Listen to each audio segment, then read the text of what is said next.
Good day! This is Chan of Chan Limited Life at today, papunta tayong Honda Cars Carmona para magka-PMS. Grabe, almost 50,000 kilometers na si Raven. Parang kailan lang nag-jeep tayo pa Calamba para kunin yung kotse. Ngayon, 2 weeks na lang ay ma-out of warranty na ito. Anyway, tara, pa-service tayo. Pero bago natin simulan mga ka-Chanli, eto muna! Let's go!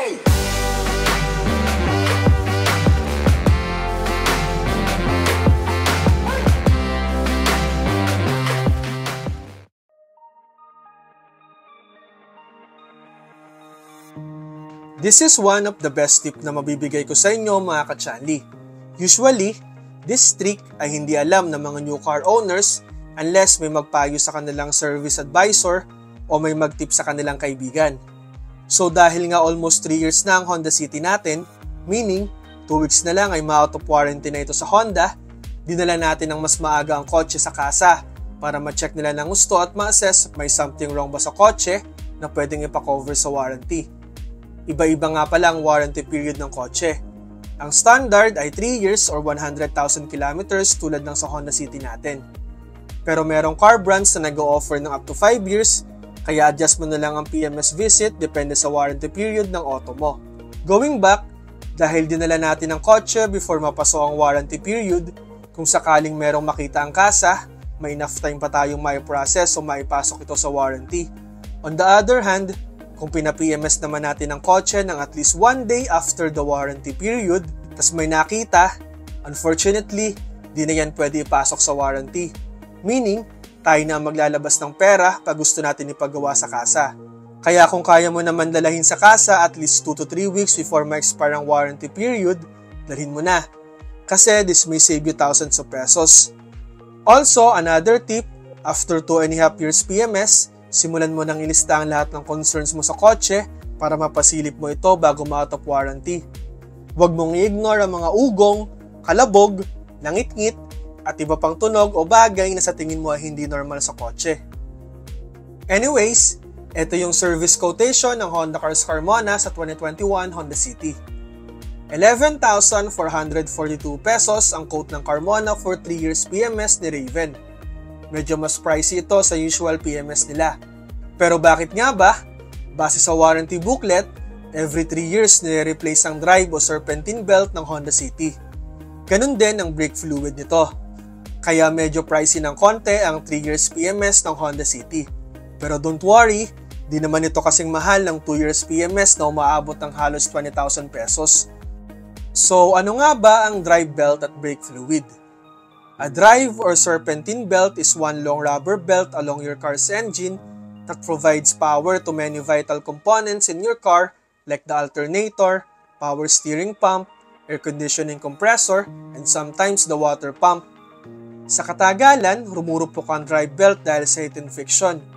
In case wag naman sana mapatid ito, lahat ng components na pinapatakbo nito will stop working.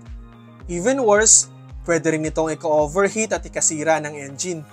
Kaya importante na ma-check at mapalitan ito on time. Before we continue, kung may tanong kayo tungkol sa 3 years PMS ng Honda City natin, pakipost lang sa comment section ng video na to ha. Huwag nyo rin kalimutang mag-like and subscribe sa ating Chan Limited Life YouTube channel, TikTok at Facebook page para ma-notify ka sa mga updates.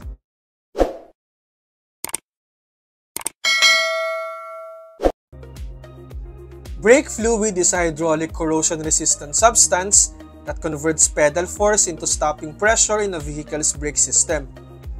Brake fluid turns the force na ina-apply natin sa brake pedal into pressure. Ina-activate ng pressure ang brake pads to stop the vehicle. Mas malakas ang apak sa preno, mas nagiging pressurized ang fluid, mas malakas ang stopping force. Over time, debris accumulates sa brake fluid, reducing its effectiveness. This may cause damage and inefficiencies sa braking system ng kotse. So if kaya naman, pa-replace na natin ng brake fluid on time. Eto na yung actual PMS experience natin. Saturday, 8 AM ako dumating sa Honda Cars Carmona. Again, hoping na matapos sana before mag-lunch break. Ilang beses ko nang tinarget yan. Sana this time ma-achieve na natin. In addition to the normal PMS, diniscuss ko yung mga nilista kong concern sa aking service advisor o SA para masilip nila at mapakover sa warranty in case. Fortunately, wala naman silang nakita. Pero almost 2 PM na rin na-release ang kotse. Dahil na rin siguro sa na-replace na drive belt at brake fluid. At dami ng tao pag weekend. So kung ayaw nyo abutin ng after lunch o hapon sa kasa, better na dalhin nyo ang kotse ng mas maaga. 7 AM or earlier siguro, pwede na. Kung kaya naman ang schedule nyo, do it on weekdays. Usually, mas konti ang tao at halos walang pila.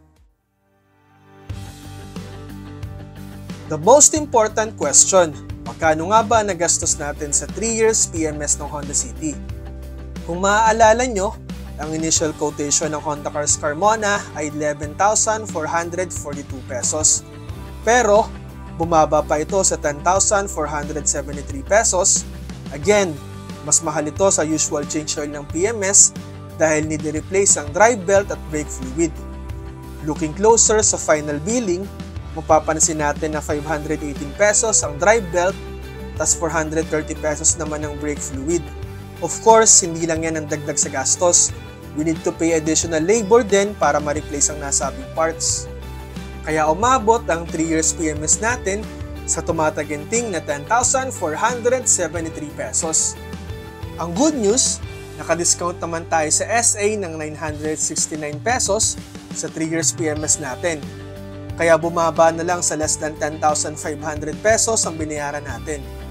Take note na nagpa-engine wash pa tayo na worth 1,500 pesos, pwede yan hindi ipagawa. So kung medyo tight ang budget, kaya naman ang 3 years PMS ng 9,000 pesos. Pwede na. Ayun lang.